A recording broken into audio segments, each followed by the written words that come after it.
Hello everyone and welcome back to my channel. Today I'm going to show you this Baby Glitz by King Cole.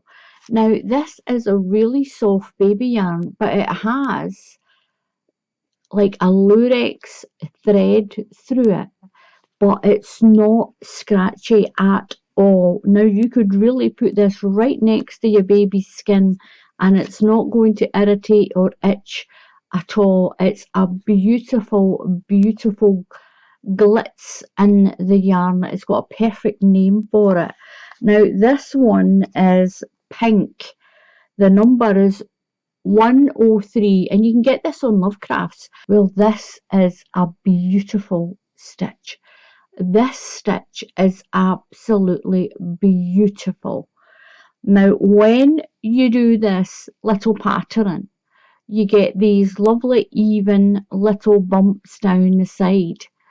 You're left with the same little pattern on the top, these little shells almost. It's really easy, so you don't need a border at all. You get a nice straight edge on the bottom as well. It's beautiful, it really is. And I'm going to say this is a beautiful stitch to make a baby blanket, especially if it's for a newborn baby. I'm going to show you how to do this really delicate but pretty pattern, and it does crochet up really quick because you're working in to the little chains. There's two little chains in here, so you're just jumping from here over to here, over to here, over to here. So it's quite a quick stitch as well, but my goodness, look how pretty this is. Beautiful. I can't keep, you need to try this. So for the sample of this blanket, I'm going to use this James Seabury marble yarn just to show you what it'll look like in sort of variegated yarn as well. And I'm still going to use my 5.5, my 5.5mm crochet hook. Now these hooks are from Knit Pro. This one is called a Knit Pro Zing. I really like it. It's not too long and sticking out the end of your hand. So in the stitch books that I've used quite a lot of stitch books to get ideas to make blankets. And this stitch was called the Paris stitch. It's called the Paris stitch in one of the books that I had. But then in another book, it was called the tulip stitch. So it's just depending on what book or magazine or whatever you're looking at to what whoever is doing that stitch calls it. So with this stitch, you need sets of 3 stitches. Sets of 3. 1, 2, 3. Then 1, 2, 3. 1, 2, 3. So I'm going to do a chain. And this yarn's a little bit thicker than the pink one that I was using. I just want to show you the comparison of using different yarns, and please experiment when you do different patterns. Just experiment with different size hooks. So I'm going to go in, I've done my chain in sets of 3. So I'm going to go into the 4th stitch in my chain. Don't count the loop. 1, 2, 3 and 4. I'm going to do a UK treble crochet. So we're going to do a treble crochet into the 4th stitch in the chain.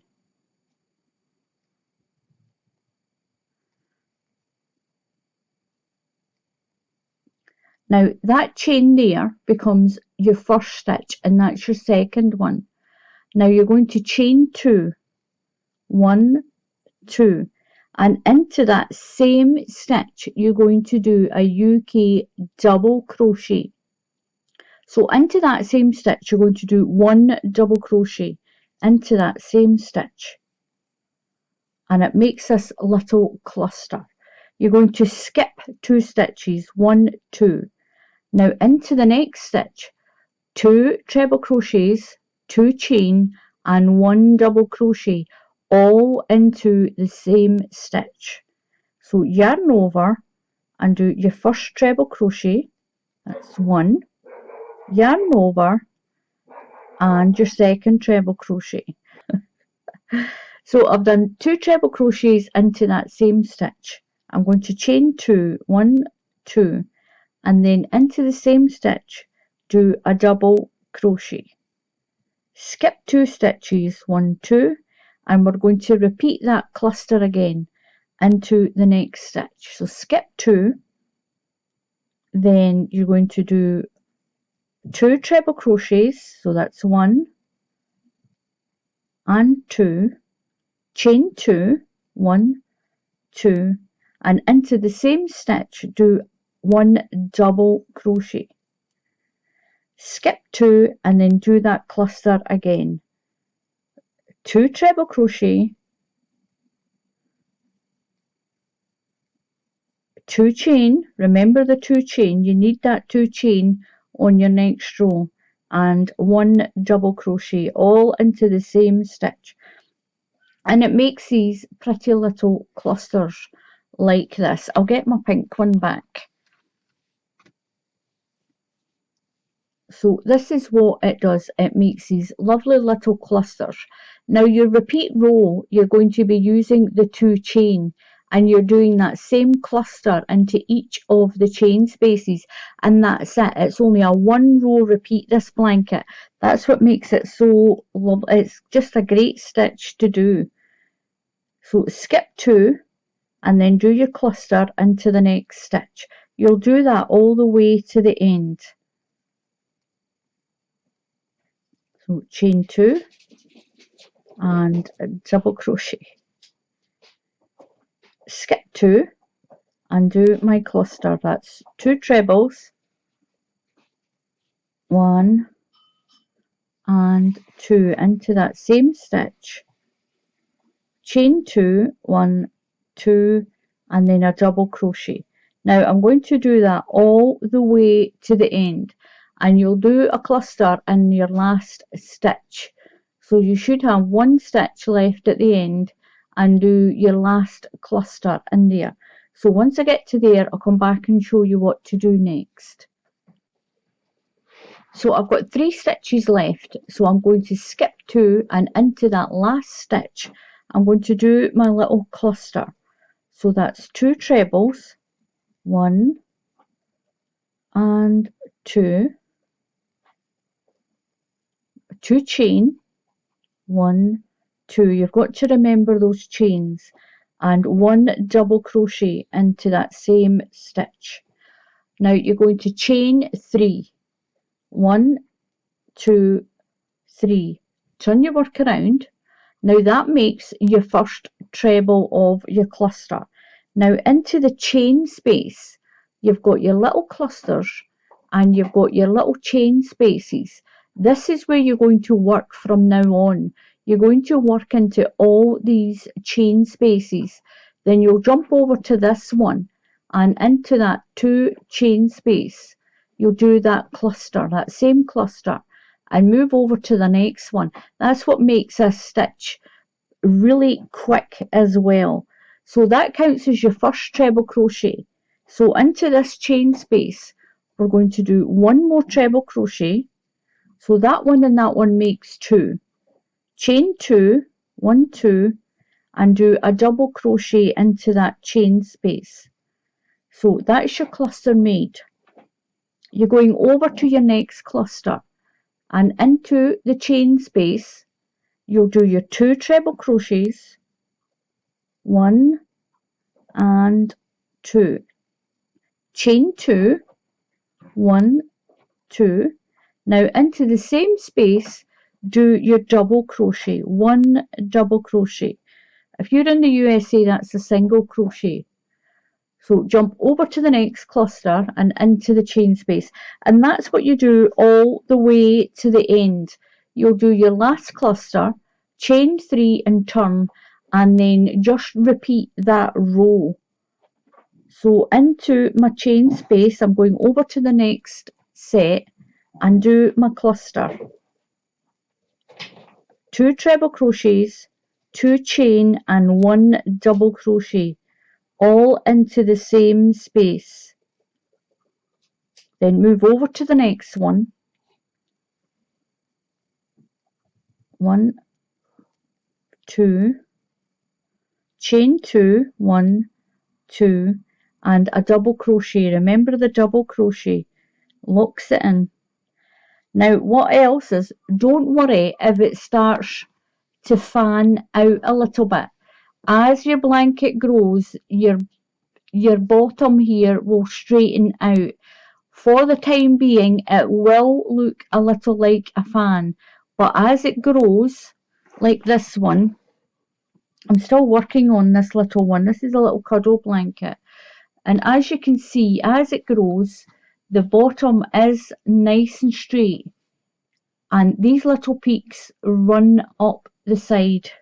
So there's no need for a border. And there's no need to finish the top. When you've done as many rows as you want, you'll just cut your yarn and sew in the tail end of it. And this is beautiful yarn, and it's a beautiful stitch. Look at that, it's beautiful. Now if you use a much bigger hook, you'll get a much more open pattern, and it will be really lacy for the summer, nice and light. If you want it a bit more dense, then use a 4.5mm crochet hook. Use a smaller hook and it will be kind of more in like that, and it will be a denser stitch, and it will be a little bit thicker if you're somewhere where it is actual winter just now.